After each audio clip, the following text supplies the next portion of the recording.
Hey, Restoration, Ryan Ashley here. Just wanted to give you a quick update on just some fast moving things that are happening in our community, in the life of our church. As many of you know, everything that's going on in our community and our society around the coronavirus has impacted. And we want to just give you a little bit of information as far as where we're going as a church. Starting this Sunday, and for the next two, so the rest of the Sundays in March, we are going to be moving our services from a gather in person event to an online event. And so here's what that means: that means we are going to be providing a link for you and your family to join us on Sunday morning live at 9:30 to hear some teaching and do some prayer. We're also going to be providing your family with some children's materials in order for you to just have a full family experience and in the life of our church. Now, there's a couple things you need to know. We are gathering, we are actually kind of linking together with a bunch of different churches and organizations to help mitigate the spread of the virus. Now, some of you might be thinking, well, is this something you're doing out of fear? No, this isn't something we're doing out of fear.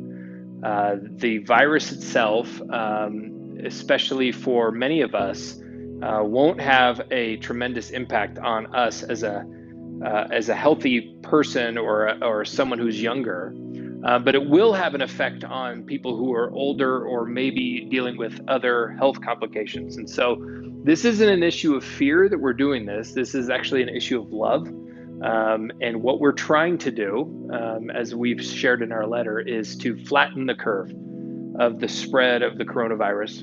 And so that's why we are joining with our community in this. In fact, just recently, Governor Polis issued a directive to large gatherings, 250 or more, to not meet. And while we're not a gathering of 250 or more, we want to just be a part of the community and what we're trying to do in order to stem the spread of the virus. And so, a couple things you need to know. One, that I think this is a huge moment for the church to shine, not just our church, but churches across this country and across the world.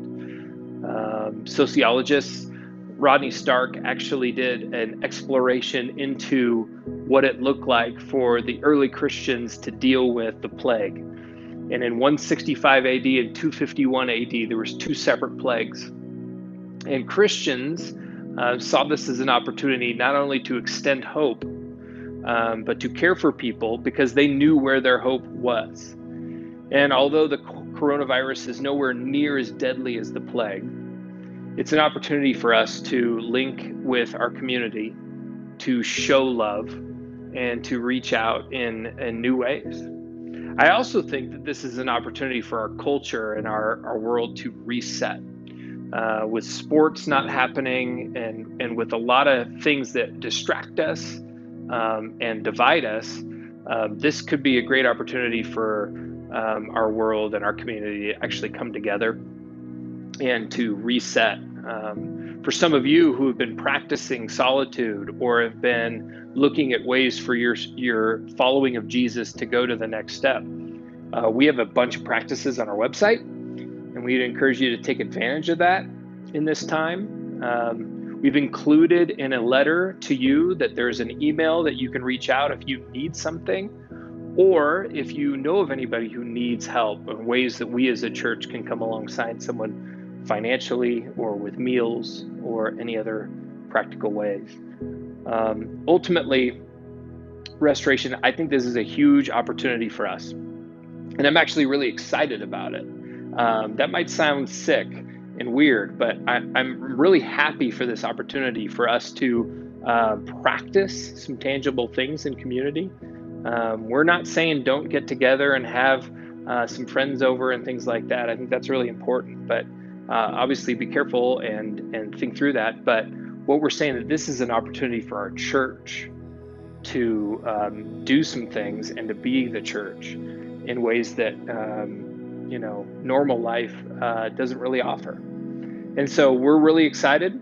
We're going to give you more information in the days ahead, but just know that we're ready to see what God has for us as a church. So blessings to you, and reach out if you need anything at all.